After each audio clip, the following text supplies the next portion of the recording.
Hi friends, last வீடியோவில் சொல்லியிருந்தேன் இல்லையா, அவகேடோ ரெசிபி வந்து ஷேர் பண்ணுறேன்னு சொல்லி. இந்த ரெசிபியோட பேர் தெரிஞ்ச கமெண்ட் பண்ணுங்கள், இல்லைன்னா கடைசியில் நான் சொல்கிறேன், வெயிட் பண்ணி பாருங்கள்.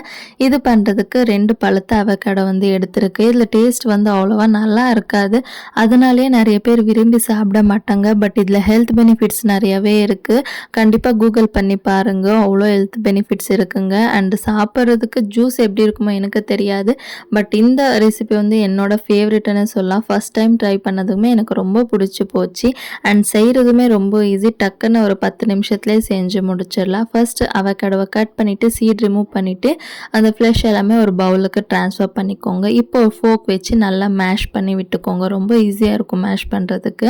அண்ட் இப்போ இதில் வெஜ்ஜிஸ்க்கு வந்து onion, coriander and tomato add பண்ணும்போது சீட் ரிமூவ் பண்ணிவிட்டு ஆட் பண்ணிக்கோங்க, இல்லைனா ரொம்ப தண்ணியாக இருக்கும், அதனால தான். இப்போ ஒரு ½ லெமன் புழிஞ்சு விட்டு டேஸ்ட்டுக்கு தகுந்த மாதிரி உப்பு, காரத்துக்கு தகுந்த மாதிரி சில்லி ஃப்ளேக்ஸ் ஆட் பண்ணிவிட்டு நல்லா மிக்ஸ் பண்ணிட்டிங்கன்னா நம்ம ஸ்டஃபிங் வந்து ரெடி ஆகிடும். இப்போ வந்து ப்ரெட்டில் நம்ம ஃபில் பண்ண வேண்டியது தான். ஸோ கொஞ்சம் கூட கேப் இல்லாமல் ஃபுல்லும் கவர் ஆகிற மாதிரி ஃபில் பண்ணிவிட்டு பட்டர் அப்ளை பண்ணி 2 சைடும் டோஸ்ட் பண்ணி எடுத்திங்கன்னா டேஸ்டியான கொக்கமோலே வந்து ரெடி ஆகிடும். இதுதான் டிஷ் பேரோட நேம். அண்ட் கண்டிப்பாக நீங்களும் ட்ரை பண்ணிவிட்டு எப்படி வந்துச்சுன்னு மறக்காமல் கமெண்ட்ஸில் சொல்லிவிட்டு, வீடியோ பிடிச்சா ஒரு லைக் பண்ணிவிட்டு சேனலை சப்ஸ்கிரைப் பண்ணிக்கோங்க. இன்னொரு வீடியோவில் பார்க்குறேன். பாய்.